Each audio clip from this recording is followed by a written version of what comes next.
Hey, ladies and gentlemen, brothers and sisters, friends, enemies and comrades. I'm here to just give you my thoughts, my opinion, my perspective on Kenyan politics. I just had not had, but I've had a really lengthy conversation, political conversation with fairly young folks, Gen Zs, millennials.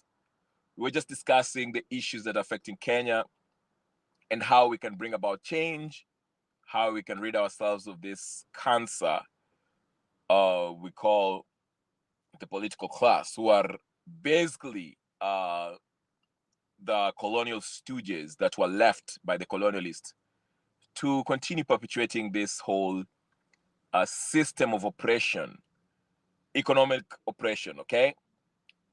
But the more I was deep in these conversations, and the more I listened to these young folks, the more I realized that Kenya is hopeless, okay?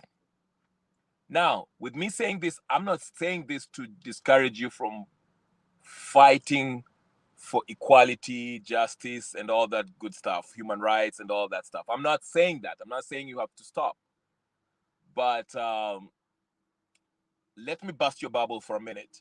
Gen Zs are not going to be the ones to bring change. This is going to take the generation after the Gen Zs. So you can imagine how long that's going to take. It's not going to be us, folks. I'm sorry. Let me break it down to you. I was listening to interviews and news clips about the Railas and Matiba, Kibaki, Orengos, all these folks that now, these old folks that, you know, we kind of, okay, they're part of the political class now, but back then, these guys were the version of what we call Gen Z today. Okay? They were so optimistic. They had the energy. They wanted to change things. They are very idealistic. They imagine a Kenya that is economically free. Uh, they have freedom of expression, speech, and political parties, and all this good stuff that we also uh, want, okay, aspire to achieve, okay? Now, what's happened between when Orengo was like in his 20s or 30s to now he's in his 70s or 60s, whatever the case is, and he's a total deep entrenched into this filthy uh, pool of irredeemably corrupt individuals. Okay, what's happened? What changed his mind? What made him become that person? Okay, that's the question that I ask myself. And there's a certain things that you have to actually consider or carefully examine when you look at these politicians or these so-called revolutionaries or uh, people who who are fighting for change.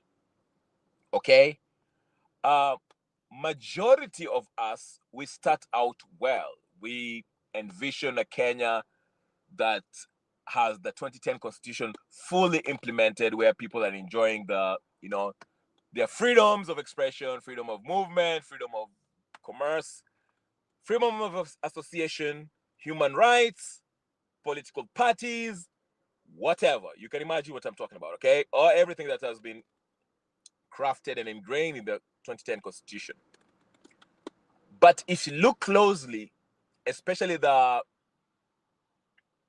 these chatterboxes, these folks that you see are the most influential folks in the social media space or media, you will detect a very selfish, um, what you call ambition within it. Now, one can argue that there's nothing wrong with having your own ambition, like becoming a politician, becoming a representative, becoming a leader of some sort. There is nothing wrong with that. But if you look keenly, the decision that these men and women made, I'm talking about the generation, let me just use the baby boomers, because I think Orengo and Raila fall in that category. And Matiba and Kibaki, whatever, Gachaguas, whatever, okay? What really separated, they were faced with one question that every revolutionary, every political activist will be faced with. Are you willing, and this is the preposition, are you willing to sacrifice your life, family, and everything in order for this nation to make a breakthrough? And the answer, most of the time, is always a no. Now, in the diaspora, whether if you live in England, Australia, UK in general, US, whatever, Canada, when you meet somebody who is not of your tribe, as Kenyans, the first thing they want to establish is, what tribe are you coming from? Where mkabila gani? They'll even blatantly ask you. My Tanzanian friend told me that, hey, listen, that's unheard of in Tanzania. We don't ask where you from, what part of the country are you from, what tribe you speak. That's considered disrespectful. But in Kenya, if they start talking to you and they can't detect an accent, they can't quite figure you out, the first question they'll ask you, what tribe are you? They'll blatantly ask you that. Now, there's something disturbing about that. I won't get into I'm not going to get deep into giving you that, intellectual arguments about why we can't quite realize the dreams we have for this great republic called Kenya. But what essentially I'm saying is this. We understand, majority of us at least, we have a vision of what kind of nation we would like to have. What kind of prosperous society we would like to live in. But we have been so much programmed, years and years of psychological programming that has happened,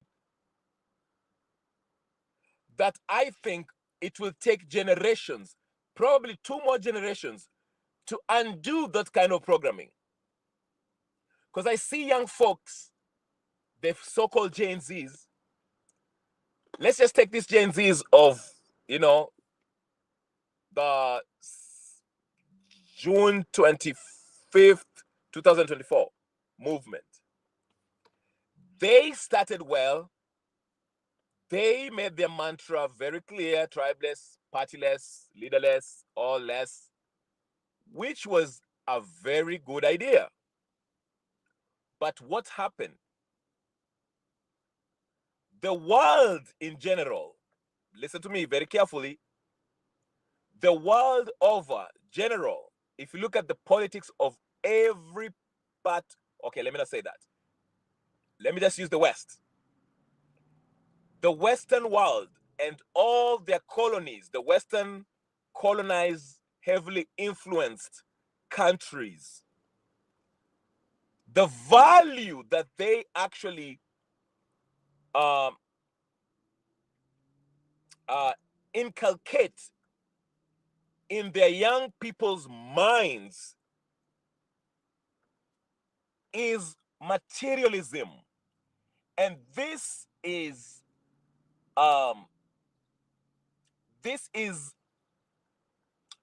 exhibited and seen clearly through different expressions through entertainment, whether it's the movies, music, the celebrity culture. I was just telling my friend, the other day, I was like, I'm just surprised at the whole Kenyan celebrity culture. I mean, back then when we had Kamaru and what's his name, all these musicians that came up, they were celebrities, but we never really treated them as celebrities. Yes, we adored them for their good work, but we never had a barrage of images about their lifestyle, the flashy cars that they have, the flashy outfits that they have, the bling bling, the big houses, the land, the money, the women, and everything that comes with it. There was never that. Kamaru had his cowboy hat, cowboy boots, jeans, and performed how he performed. And we applauded him for whatever he did. I remember back in the day, I met Mzee Ojwang Masaku in the showgrounds back in Mombasa somewhere in 1990 something, whatever. I mean, Masaku they were like really down to earth folks. They were drinking their Tusker. People were coming in and shaking their hands, addressing. Like, there was nothing flashy about them. But what I'm saying is this: what is being promoted and used to psychologically program the young folks' mind is that you are only somebody if you have something to show off to the people. What do I mean? You're only somebody if you have a bunch of money, if you have a big car, if you have land, if you have flashy outfits, bling bling, all the nonsense that we used to see in rap videos. I remember when Bling Bling came out, and for those of you who are hip-hop faithful, who care about lyricism and all that stuff, we were like, what the is this? Like, this is nonsense. But what I'm trying to say is this: these young folks, even though they come up and they know their reality is that they are living in abject poverty, they're well educated, they can get jobs, they're trying to find anything, that's get out of the hood ticket.